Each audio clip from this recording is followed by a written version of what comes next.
Hello and welcome. You're watching UATV News with me, Ksenia Bugai. First, this hour, the latest developments from Ukraine. The adaptive quarantine has been cancelled in Ukraine. The entire country is now living under the rules of the so-called orange quarantine zone.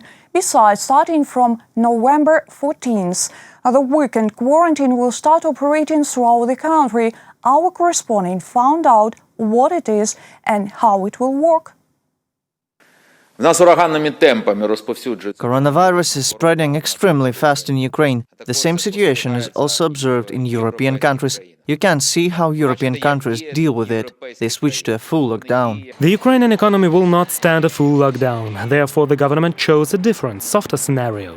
Maximum restrictions on weekends. Restaurants, cafes and bars are prohibited to work from Saturday midnight until Monday. They will be able to sell food to go. The work of shopping and entertainment centers, nightclubs, beauty salons, shops of manufactured goods, including clothing, is prohibited. Mass events will not be held both indoors and outdoors. The work of sports clubs and swimming pools stops. Museums, which cannot limit the number of visitors at the rate of 1 person per 20 square meters, will be closed. Cinemas and theaters are also subject to new restrictions. The halls have to be no more than half full. Only grocery stores with food products occupying more than 60% of the area are allowed to work. Pharmacies, pet shops and veterinary clinics will also operate, and also banks, post offices and gas stations. But food points there must be closed. 28,514 people have been hospitalized. We all know about opportunities of medical systems in our hospitals. It has specific limit. Excuse me, but I have to tell the truth. God don't give us to experience such a lockdown of a medical system. Head of the government, Denis Shmyhal, believes if Ukraine does not resort to these radical methods, there will be no beds in hospitals, even in the corridors, by December the 15th. It is important to save human lives today. In saving business, we have opportunities, but in saving lives, they are limited. The weekend lockdown will last until November the 30th. In order to make it effective, the government asks Ukrainians to stay at home whenever possible and adhere to general quarantine rules. Reported by Vadim Kramer, Inna Mazurkevich, UATV News. More than 10,000 COVID-19 cases registered in Ukraine for the second day in a row.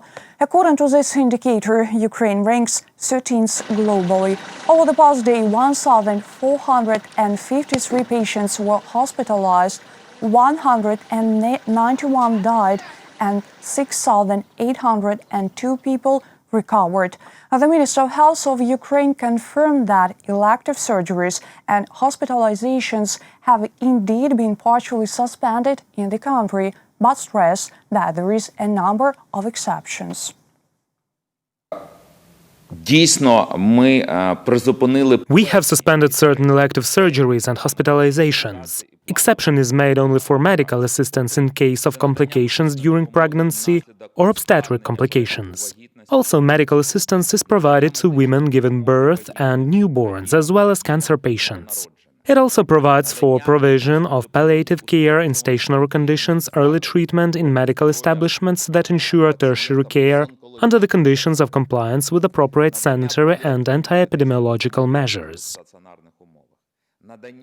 Restaurant owner and workers of the service industry went on rallying across the country against the tougher quarantine restrictions during the weekends introduced by the government. They demanded to call off restrictions for cafes, bars and restaurants and entertainment centers. Since most of the revenues come just on weekends, our correspondents will tell you more.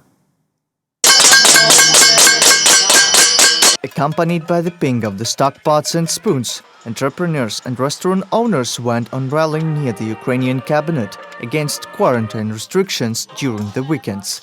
They believe this can damage small business that has already reduced threefold after the spring lockdown. Currently, we are not at that stage. We want to continue working. We want to preserve our business, preserve people's salaries so they could prepare for the New Year celebration so that these companies could pay taxes. It is equal to death. I believe that cafes, restaurants and bars are less dangerous than public transport or planes. Businessmen turned to streets all over the country. Demonstrations were held under the city councils and regional administrations in Kherson, Dnipro, Lviv, Severodonetsk and 24 settlements. Hennady is a restaurant owner from Dnipro. He says he had 80 employers prior to the spring quarantine. After the reopening in summer, he had to reduce half of them. He is not prepared to the new restrictions on weekends. However, he won't break the rules. We're still going to adhere to the law. We will shut the doors to the visitors. For sure, we again will bear huge losses, but still we are going to commit to the law. More than 600 protesters in Lviv city were asking to prevent the complete shutdown, setting the limits for the number of visitors instead. Previously, they ruled to limit the number of visitors that we accepted. We still can keep working under the distancing rules, occupancy limits and other restrictions. As we are compliant with the measures, we still can be open. The Cabinet of Ministers explains that the situation with the coronavirus spread is serious and there is no way to avoid restrictions. However, promised to do everything possible to support the business in difficult times.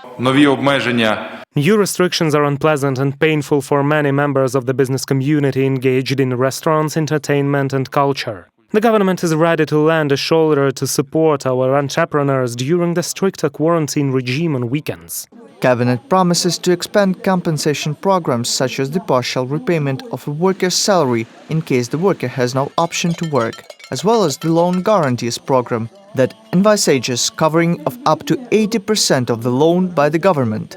Prime Minister also said about the possibility to deem restrictions as a force majeure circumstance and continuing the program of 578 affordable loans allowing enterprises to get refinance at 0%.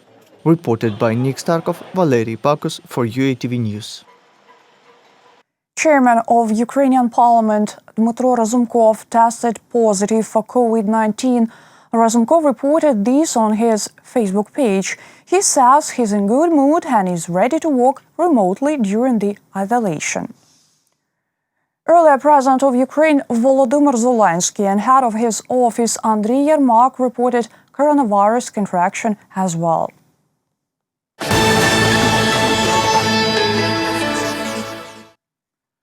Socialization through esports. The Ministry for Veterans Affairs considers cybersport as the method for rehabilitation of combatants. To start the process, members of the Ukrainian Professional Esports Association and representatives of the ministry signed a cooperation memorandum. They are going to create a veteran cybersports league, which will include teams from Kyiv, Kharkiv, Odessa, Lviv and Vinnytsia. And by the end of the next year, veterans esports teams will be formed in 10 more cities. We will create opportunities for training veterans in esports for the participation in the competitive process. And at the same time, we will create a service platform aimed at social and psychological rehabilitation of veterans.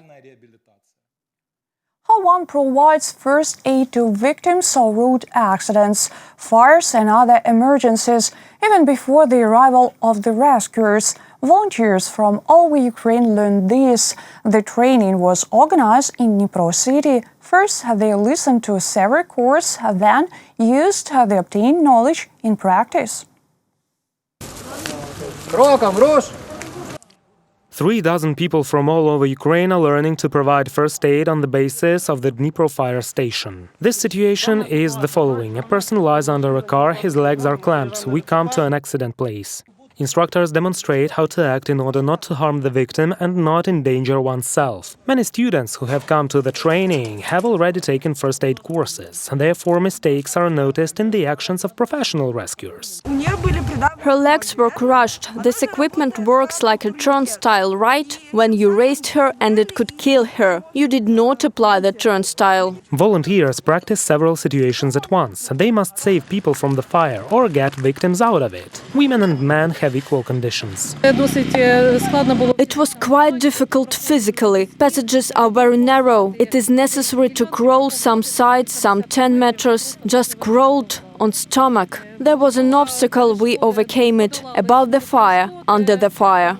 Maxim participates in such training regularly. He says when he's free, he helps the Rapid Reaction Brigade as well. In order to be allowed to help in such situations, we must have a special ID. When providing assistance, the first minutes are very important, say rescuers. If something happened, our people are the first to arrive. The more we have people who know how to do it right, the better we can save people's lives. After the training, all participants will receive certificates, and they will be able to help people in emergency situations. Reported by Vadim Kramer, Natalia Husak, Volodymyr Shtenhilov, UATV News. A kerosene lamp, an electric tram, cities, seawater, desalination, and even X-ray machine. All these things were invented by Ukrainians or people associated with Ukraine and have already become a part of everyday life. Meanwhile, a young generation continues ancestors' past, so what does it mean to be a scientist in Ukraine and where do young inventors train? Our correspondents found out. Quarantine cannot stop scientific research, especially when it comes to preserving the environment and development of alternative types of energy.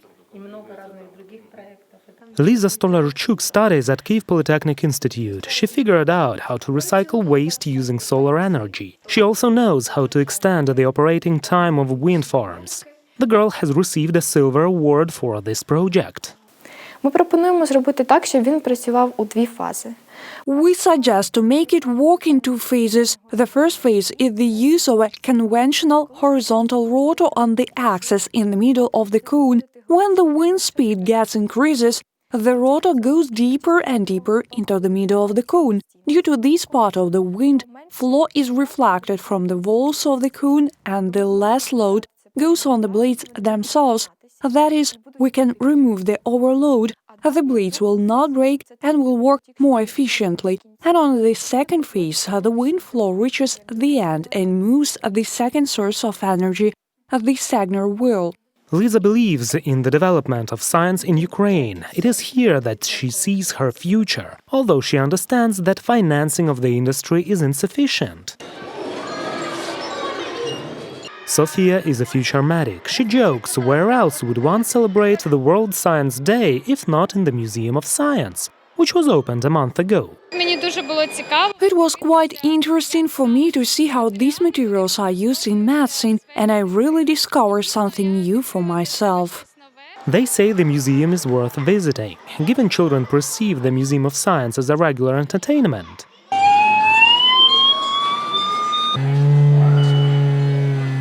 Adults would discover a lot of new things.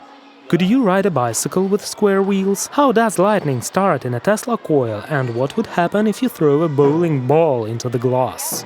This exhibit shows us that fragile at first glance glass can withstand a large number of blows. We see that it has withstood 592,000 blows. Experts from many countries of the world worked on the creation of the museum, and the state allocated almost $2 million.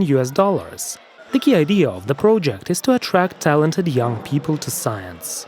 Reported by Vadim Kramer, Inna Mazurkevich, Yuri Shulha, UATV News. That was our final story this hour. Thank you for watching. Stay tuned. More updates on our official website, YouTube, Facebook, and Twitter pages.